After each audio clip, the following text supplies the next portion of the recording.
দেশ ও প্রবাস থেকে যারা আমার ভিডিওটা দেখছেন সবাইকে আসসালামু আলাইকুম। আমরা যারা সৌদি আরবে থাকি বা আমরা যারা সৌদি আরবে আসব, তারা প্রায় একটা জিনিস সোশ্যাল মিডিয়ার মাধ্যমে দেখি বা আমরা যারা সৌদি আরবে আছি তারা সরাসরি দেখি, অনেক প্রবাসী ভাইয়ের বৈধ আকামা থাকলেও তারা কিন্তু পুলিশ আটক করে এবং দেশে পাঠায় দেয়। এটা কেন? অনেক সময় আকামা ভেঙে ফেলায় বা ছিঁড়ে ফেলায় পুলিশ ধরে নিয়ে যায় দেশে পাঠায় দেয়। এটার কারণ কি? কোন কোন কারণে আপনার সাথে এরকম ঘটতে পারে সেটাই এই ভিডিওতে আমি আপনাদের খুব অল্প সময়ের মধ্যেই জানিয়ে দেব। তো আপনাদের কাছে অনুরোধ থাকবে ভিডিওটা সম্পূর্ণ দেখার এবং আমার চ্যানেলটা সাবস্ক্রাইব করার জন্য। তো ভাই, সৌদি আরবের পুলিশ কিন্তু যে কেউরে যে কোনো সময় চাইলে তার দেশে পাঠায় দিতে পারে। আপনার আকামা থাকুক বা না থাকুক সেটা কোনো বিষয় না। পুলিশ যদি আপনার কোনো ফল্ট পায় তাহলে অবশ্যই আপনারা দেশে পাঠায় দেবে। তো আপনার কাছে যদি আকামা থাকে তাও কেন আপনারা দেশে পাঠাবে? এটার কারণ হচ্ছে কিছু অপরাধ বা কিছু সন্দেহের কারণে। আপনি কোনো ফল, সবজি এগুলো যারা ফুটপাতে বেচে, সৌদি আরবে কিন্তু ফুটপাতে দোকানদারি করা সম্পূর্ণ অবৈধ। কিন্তু যে দোকানদারি করতেছে হয়তো আপনি তার পাশে দাঁড়ায় আছেন বা একটু দূরে দাঁড়ায় আছেন বা আপনি ক্রেতা, কিনতে গেছেন, এমন সময় পুলিশের অভিযান আসলো, আপনারা চিনতে পারলো না যে আপনি ক্রেতা। পুলিশ কিন্তু আপনার ওই অপরাধে আটক করতে পারে। আপনার কাছে যদি আকামাও থাকে তাহলে সেই সময় কিন্তু আর পার পাবেন না। পুলিশ যদি আপনার অতিরিক্ত সন্দেহ করে আপনি ক্রেতা না বিক্রেতা এটা কিন্তু দেখবে না। পুলিশ কিন্তু আপনারা ধরে আটক করবে এবং দেশে পাঠাই দেবে। আপনি যতই অনয় বিনয় করেন, আপনার কফিল্ডে দিয়ে ফোন দেন বা যাই করেন, এই সৌদি আরবে ফুটপাতে দোকানদারি করা অবৈধ। আর এটা কে ক্রেতা কে বিক্রেতা অনেক সময় বোঝা যায় না। যার দোকান সে হয়তো পলাই চলে গেল, আপনারা পাইলো, আপনারা ধরে নিয়ে পাঠাই দিল।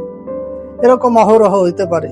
তাই ভাই, সৌদি আরবে অবৈধ জায়গা, অবৈধ দোকান থেকে কেনাকাটার সময় অবশ্যই সাবধানতা অবলম্বন করবেন, যদিও আপনার দোকান না। আরেকটা বিষয় হচ্ছে, যারা সিগনালে, বিভিন্ন সৌদি আরবে বড় বড় ইশারা থাকে যে সিগনাল, এই সিগনালে যদি ঘন্টার পর ঘন্টা আপনি দাঁড়ায় থাকেন, অকারণে দাঁড়ায় আছেন, এটা যদি পুলিশের চোখে পড়ে, হয়তো পুলিশ রাস্তা দিয়ে যাচ্ছে আপনারা দেখে গেল, আবার ওই পুলিশ হয়তো 2-4 ঘন্টা পরে ব্যাক আসতেছে, আপনি হয়তো ওই জায়গায় দাঁড়ায় কারোর জন্য অপেক্ষা করতেছেন বা হয়তো ওয়াইফাই চালাচ্ছেন বা যে কোনো কারণে আপনি হয়তো অপেক্ষা করতেছেন, এটা করা যাবে না। এটাও খুব বিপজ্জনক। এটা যদি পুলিশ আপনার সৌন্দর্য চোখে দেখে এবং মার্ক করে রাখে তাহলেও কিন্তু আপনার আটক করতে পারে। কারণ তারা মনে করতে পারে হয়তো আপনি কোনো ধান্দামি করবেন বা কোনো ভিক্ষুক বা ভিখারি টেকারি হয়তো কারোর কাছ থেকে সাহায্য সহযোগিতা চাচ্ছেন, এই ইশারায় দাঁড়ায় পড়ে, রাস্তায় দাঁড়ায় পড়ে। এরকম অপরাধেও কিন্তু আপনি আটক হতে পারেন এবং আপনার কাছে যদি বৈধ আকামাও থাকে তাও কিন্তু আপনার দেশে চলে যাওয়া বাধ্যতামূলক হয়ে যাবে। আর একটা বিষয় হচ্ছে, আমরা যারা কোম্পানির কাজের পাশাপাশি বাইরে দিয়ে কাজ বাজ করি, হয়তো বিভিন্ন বাড়ি ক্লিন করি, গাড়ি ক্লিন করি, এইসব কাজের ক্ষেত্রে হয়তো আপনি এক বাড়ি যে ঘোরাঘুরি করতেছেন বাড়ির চারপাশ দিয়ে বা বারবার একই জায়গায় যাচ্ছেন, এটা হয়তো বাড়ির মালিক দেখছে, বা আপনি হয়তো কার ওয়াইফাই বিনা অনুমতিতে ইউজ করতেছেন, মাসের পর মাস ওই জায়গায় বসে রয়েছেন ঘন্টার পর ঘন্টা, হয়তো সিসি ক্যামেরা আপনার বাড়ির লোক এটা দেখছে। সে যদি পুলিশকে অবজেকশন দেয়, সে যদি পুলিশকে অভিযোগ করে এবং পুলিশ যদি এসে দেখে যে সত্যিকার অর্থে আপনি একই বাড়ির এরিয়া দিয়ে বারবার ঘোরাফেরা করছেন মাসের পর মাস বা ঘন্টার পর ঘন্টা প্রতিদিনই এক জায়গায় বসে আছেন, তাহলে কিন্তু ভাই পুলিশ আপনার আটক করতে পারে। তাই ভাই, এই সব কারণ, আরো কিছু কারণ আছে, মেনলি এই সব কারণে পুলিশ কিন্তু আকামা থাকলেও আটক করে। তাই সৌদি আরবে যারা আছেন বা আসবেন, সবসময় খেয়াল রাখবেন যে অবৈধ জায়গা থেকে কিনা বেচা করার ক্ষেত্রে অবশ্যই আপনি সাবধানতা অবলম্বন করবেন।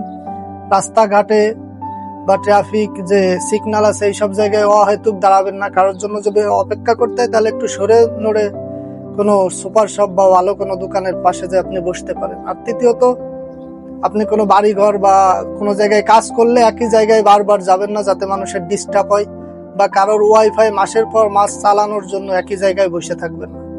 এইসব কারণে কিন্তু আটক হইলে আপনার আকামা থাকলে অনেক সময় পুলিশ বাংলাদেশে পাঠাই দেবে। তো এটাই হচ্ছে কারণ ভাই, বাংলাদেশে মানুষ যায় যাদের আকামা আছে তারা। তো সবাইকে ধন্যবাদ, সবাই ভালো থাকবেন, সুস্থ থাকবেন এবং সবার কাছে আবার অনুরোধ থাকবে আমার চ্যানেলটা সাবস্ক্রাইব করার জন্য এবং ভিডিওটা শেয়ার করার জন্য।